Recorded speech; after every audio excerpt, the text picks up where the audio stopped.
Harka fuunee akkan jirtu kabajamuuf jaallatamoo hordoftootaa fi daawwattoota TV Mo'aa. Kun TV Mo'aarraa torbeetti yeroo akkanaa kan isin bira qaqqabu qophii aadaa keenyaadha. Egaa qophii aadaa keenya kan guyyaa har'aa immoo magaalaa Finfinneerraa imalu magaalaa Naqamteetti argamne jiraattota magaalaa Naqamtee waliin gaaffilee Oromoof Oromiyaa wal qabatan gaaffii aadaa, seenaa, hibboos makmaaksas ta'uu danda'a. Gaaffilee kanneen jiraattota magaalaa Naqamteetiif dhiyeessine turtii waliin taasisuufidha kan nuti jechaa jirru jechuudha. Qophii kana qopheessuun Ammeeroon Lammii gama ogummaa kaameraatiin ammoo Surraashee Dhibbisaa nafaana jirti. Hanga xumura qophii keenyaatti nafaana turan afeerraa keenya. Tole walaa barru. Maqaan koo Maanuweel Hambisaan jedhama. Biyyan irraa dhufe aanaa Haroo Limmuu irraati. Darajjee Gammadaan jedhama. Giddaa ayyaanaarraa dhufe. Ani Leencoo Aftaamuun jedhama. Kanan jiraadhu magaalaa Naqamteedha jechuudha. Badhaasa Darajeen jedhama. Asuma keessan jiraadha magaalaa Naqamtee. Maqaan koo Hojjetaa Wangeelaa Eebbisaa Kubree jedhama. Ani Hojjetaa Wangeelaa Fiqiruu Dheeressaan jedhama. Maqaan koo Biqilaa Oliiqaan jedhama. Burqaa Cawwaaqaa Baqqaanaa. Ana Guddina Wallagga Baanaa Nunuqumbaarraadha.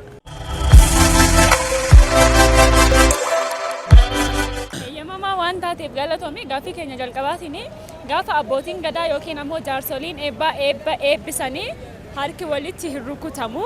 Kan harki walitti hin rukutamneef maaliif sababni isaa? Erga harki walitti hin rukutamne hoo maaltu godhama ree? Walitti rukutanneefi sababiin isaa waaqeffannaa waan ta'eef walitti rukutamuu qabu. Maaliif? Kabaja qaba. Yoo rukutame immoo sirna gadaa sana yookiis immoo sirna eebba sanaa diigama. Akkamitti diigama harki walitti rukutamee? Inji eegsisa ka waan intinaa ta'u natti hin fakkaatu.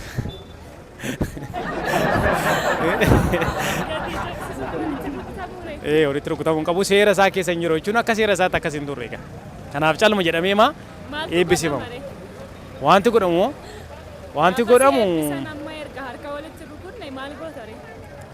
wanti godhamu akkasumatti sagalee maan eebbisee ma dhiisa.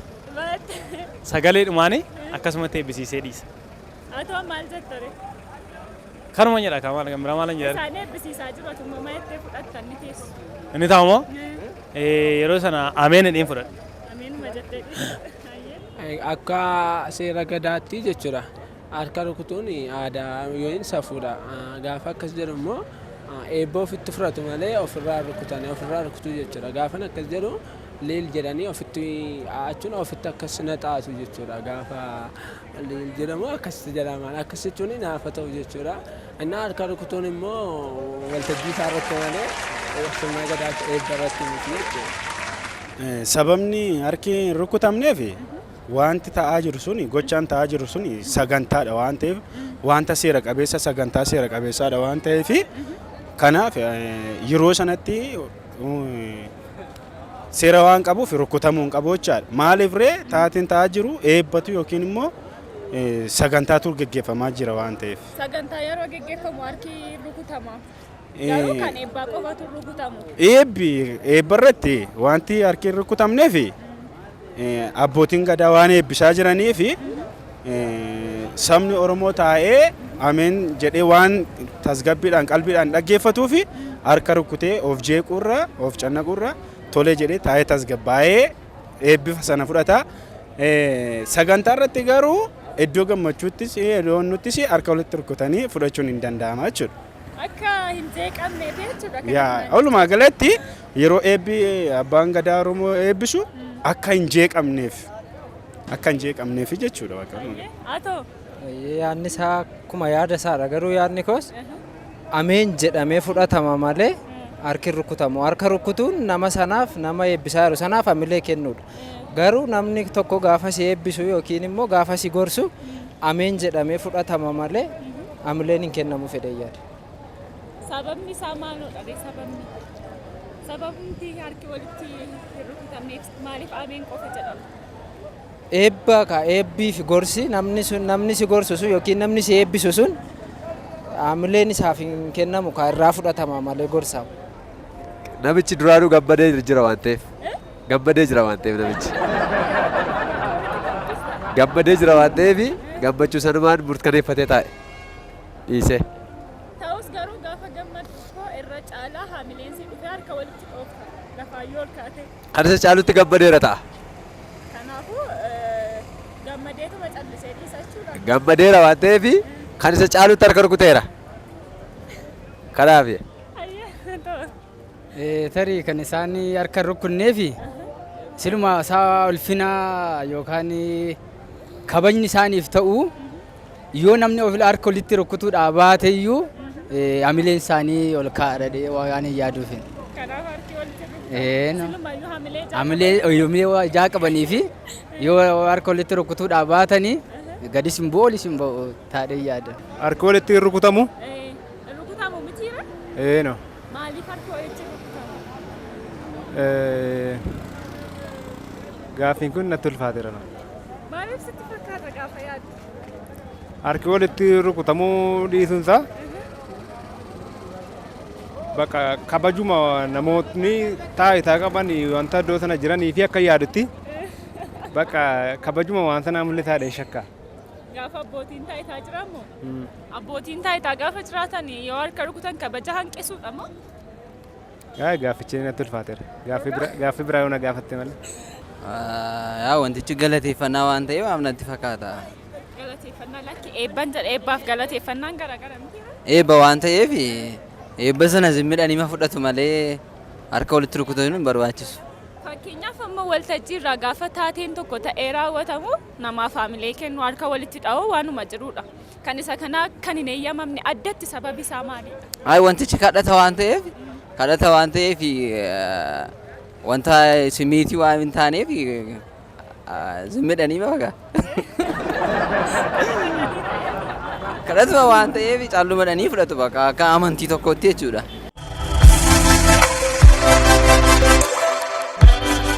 Gaaffii itti aanuun qalmi fuudhaaf heerumaaf qalamu maal jedhama? Qalmi fuudhaaf heerumaaf qalamu? Hin beeku kana. Qalmi fuudhaaf heerumaaf qalamu qalma gammachuudha ka. Qalma gammachuu? Maqaa qaba garuu addatti gammachuudhaan alatti. Gammachuudhaan alatti moo? Maqaa qaba of danda'ee yeroo fuudhaaf heerumaa qalama maal jedhama? Qalma gaa'elaa jedhama. Qalmi fuudhaaf heeruma irratti qalamu maal jedhamaadha moo maaliif qalama? Qalmi fuudhaaf heeruma irratti qalamu maal jedhama?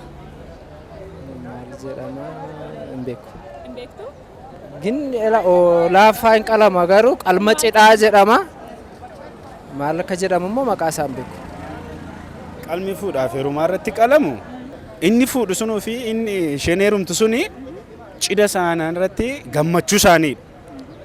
Maaliif ree cidha sana irratti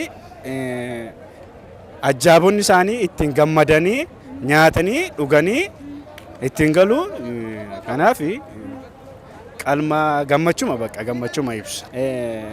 Mushurraa fi mushurrichi gammachuma isaanii ittiin ibsachuufidha. Adda ba'ee hoolaa yookiin sangaa minaamitu hin ta'in qalmi. Hoolaas haa ta'u sangaas haa ta'u wanti qalamu suni sangaaf hoolaa keessaa ta'uu danda'a garuu maqaa qaba. Of danda'eetuma maqaa qaba maal akka jedhamu. Fakkeenyaaf fuudhaaf heerumaan cidha jenna miti yeroo wal fuudhan gaa'ela jenna fuudhaaf heerumaan cidha fa'aa jenna. Akkasuma immoo qalma cidha sanaaf yaadamee qalamuun wanti jedhamu jira. Wanti guyyaa cidhaa qalamu jechuudha. Jaalala tokkummaa gidduu isaanii jiru mul'isuudha.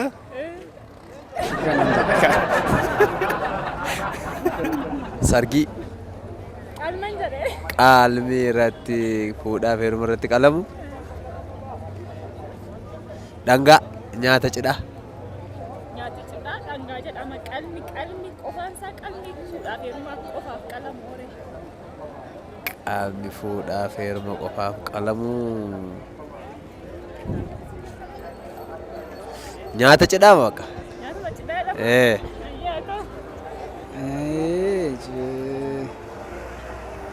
Nyaatuma yaa'u kan waamichaa kan gammachuu. Nyaata waamichaa jedhama. Nyaata waamichaa yookaan immoo kan gammachuudha. Garuu qalma fuudhaaf heerumaa irratti qalamuudha kan inni isin gaafachaa jiru. Qalma fuudhaaf heerumaa irratti kabajamu naaf hin dhumu. Qalmi fuudhaaf heerumaaf qophaa'u yookiin qalamu? Hin beeku gaaffichaanis. Kanas hin beeku no. Akkana ati eessa jiraatta? Ana osuma keessan jiraadha. Magaalaa. Asuma erga taate gaafa namni wal fuudhuu fi gaafa heerumanii wanti qalamu hin jiru? Wanti qalamu no. Omtuun qalamu? Aadaa kana hin beeku. Omtuun qalamu? Hin qalama ture garuu wantichi irraan fadheera. Ay hin beeku isa kana. Dhageessee hin beeku? Hin beeku. Qalma fuudhaaf heerumaaf qalamoo agartee hin beektaa yeroo qalamu? Ay hin beeku waan akkasii hin beeku. Hin jiru?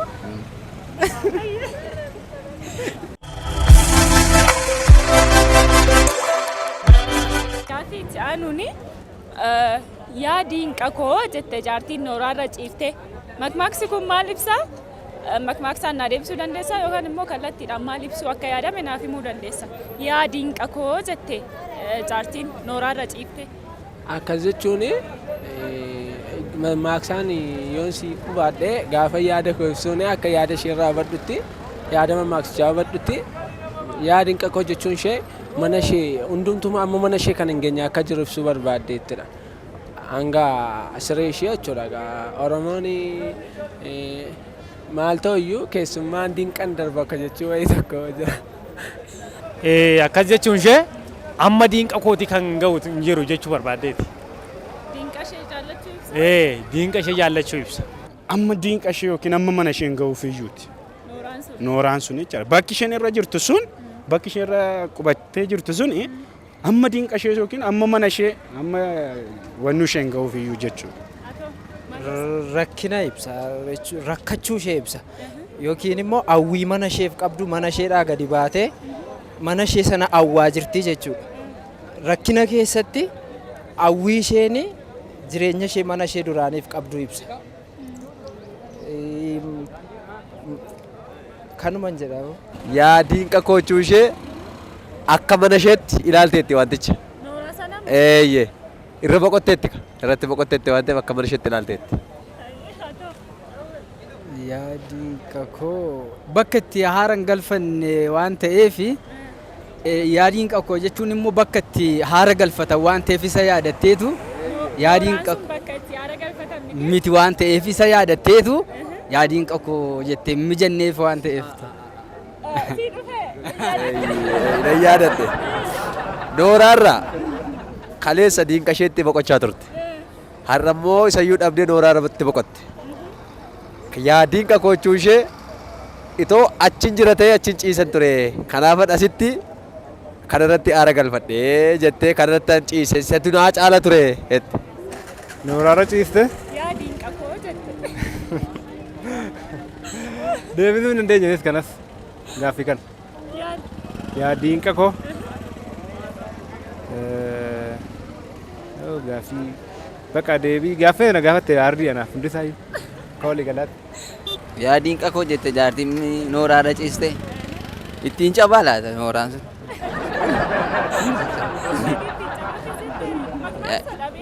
Yaa diinqa koo jette jaartiin. Makmaaksaan naa hiikuu dandeessaa? Kallattiidhaanis immoo maal jechuu akka barbaadame natti himuu dandeessa? Nama biraa gaafadhu kana. Maaliif? Badaa qoyameen beeku ammaasa kana badaa. Gaafuma yaaddoo yaa diinqa koo jette jaartiin nooraarra ciiste. Egaa amma diinqa isheen ga'uuf kaa nooraan sun. Kanaaf diinqa ishee yaadde bakka nooraa sana jibbite.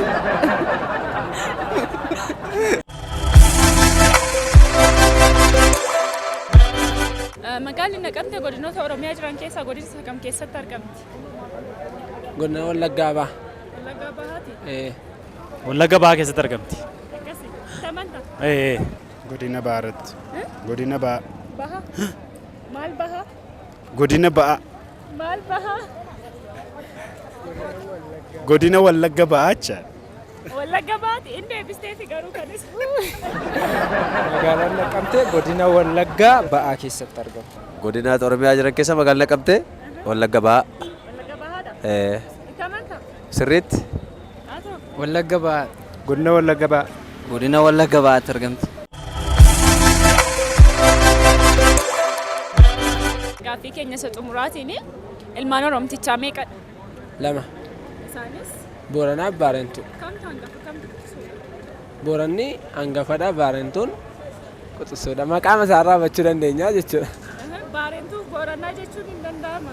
Achuun akka barreeffamee jirutti nuti seenaarraa miti kan agarre Booranaa Baarentuu jedhee malee Baarentuu Boorana kan jedhu agarre hanga ammaatti. Hanga har'aatti itti ni dubbistaa jechuudha.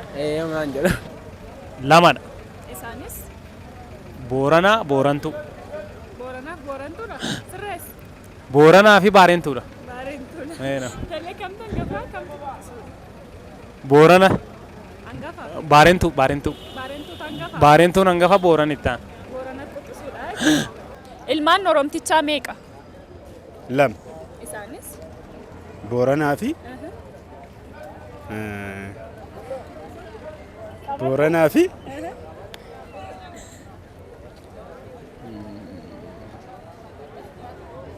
Booranaa fi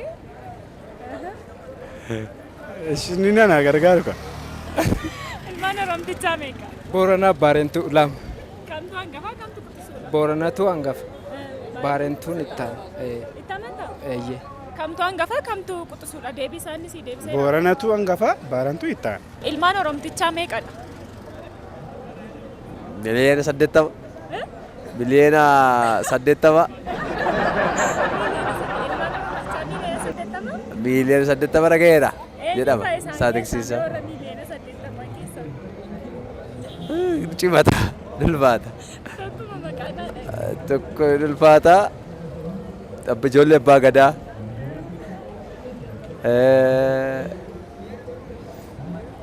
Gadaa. Shan. Shanidha. Eenyu fayyisaan?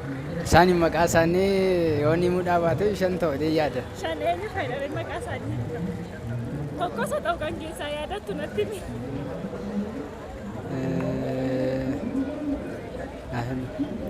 Yaadattu? Yaadattu. Ilmaan Oromoo moo? Dameelee taachuu keedhama? Ilmaan Oromtichaa Lama. eenyu fayyada? Booranaaf Baarentuu. Kamtu hangafaa kamtu quxisuudha? Booranatu hangafaa Baarentuu ni quxisu. Lama. Isaanis Baarentuu fi yaabsa tokko beekamu. Baarentuu Tuulamaaf naa darbi bakka dhiisi.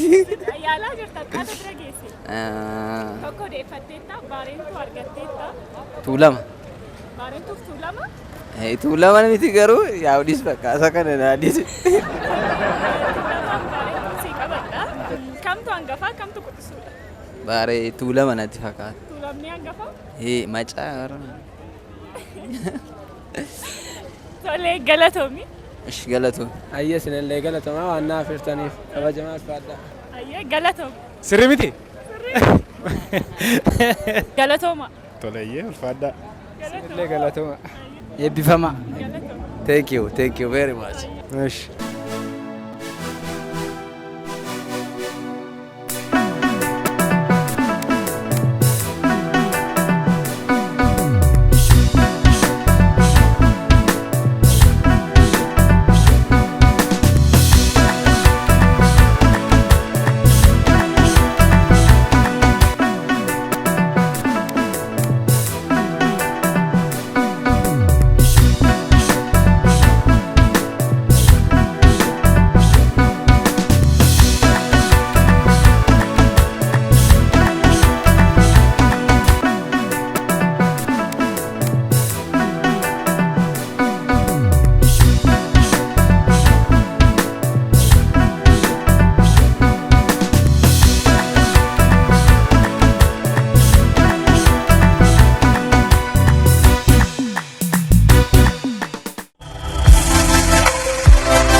Daawwattoota keenya kan isin daawwachaa jirtan TV Mo'aarraa kan isin bira qaqqabu qophii aadaa keenyaadha.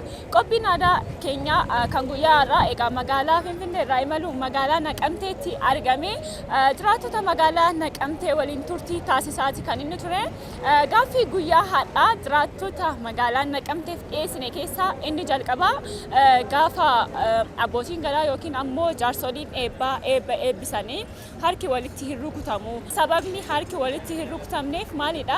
Ergaa harki walitti hin rukutamne ammoo maaltu godhama jenneeti kan nuti gaafachaa turre.